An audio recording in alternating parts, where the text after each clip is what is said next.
how I optimize my work week without buying anything new. Every time things start to feel hard at work, including for me who works for myself, most people reach for something new, a new planner, a new app, a new system, a new CRM. I almost did the same thing this week, and it's Monday. But instead of adding something new, I asked better questions. For context, I'm Christina. I work with leaders and organizations on execution, change, and follow through. A lot of my work sits at the intersection between people, systems, and tools.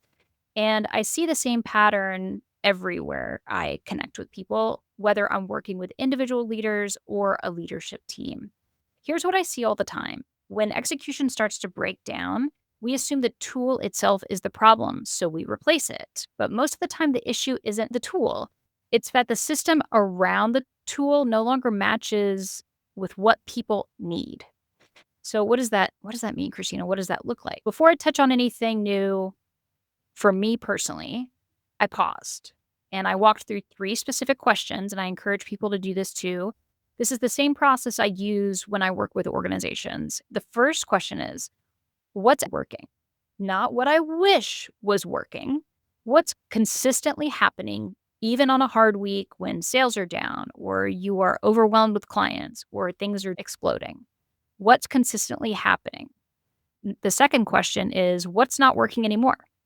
Not because you failed, but because the season changed. I know for me, the season went from fall to holidays to winter. The needs that I have with my schedule, my energy, my parenting needs, they're different than they were 6 weeks ago. What's not working anymore? And the third is the most important question is, what do I need in this coming season? Not what looks impressive, not what's on Pinterest, not what's on Instagram, not what works for somebody else. What do I need to reduce the friction in my workday and stay consistent? Those are the 3 questions that I want you to follow. And only after answering these questions was I able to sit there and say, now that I have these questions answered, I can look at my tools around me.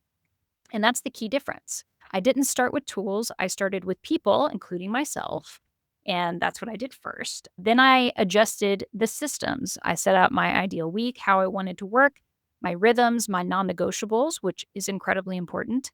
And only then was I able to use my existing tools that I had to create that support system and structure. Not new software, not new framework. Alignment is what we're focusing on here. So this is actually why so many change initiatives fail, personally and organizationally, whether you are suddenly going to the gym at 5 o'clock every morning or you are doing something completely different in your organization, a different approach to client management. They skip the needs assessment, or their needs assessment is solely focused on features of a product and not the system in which people work. And they hope a new tool will fix the problem, and it rarely does. I've been in organizations, I've fallen prey to this myself, and I can see it because you can always look back in the rearview mirror and see where those challenges lie. So if you're feeling stuck right now, before you buy something new, I want you to try this. I want you to think about what's working, what isn't working, and what do you actually need in this coming season? That is a key question, especially in business, because as you are navigating growth or scaling back or restructuring and going after new clients, you're going to need to think about, what will I need in these moments? Do you need more time for sales calls? Do you need adequate lighting to do videos and content with your social team or with your sales leads? What is actually needed in this season?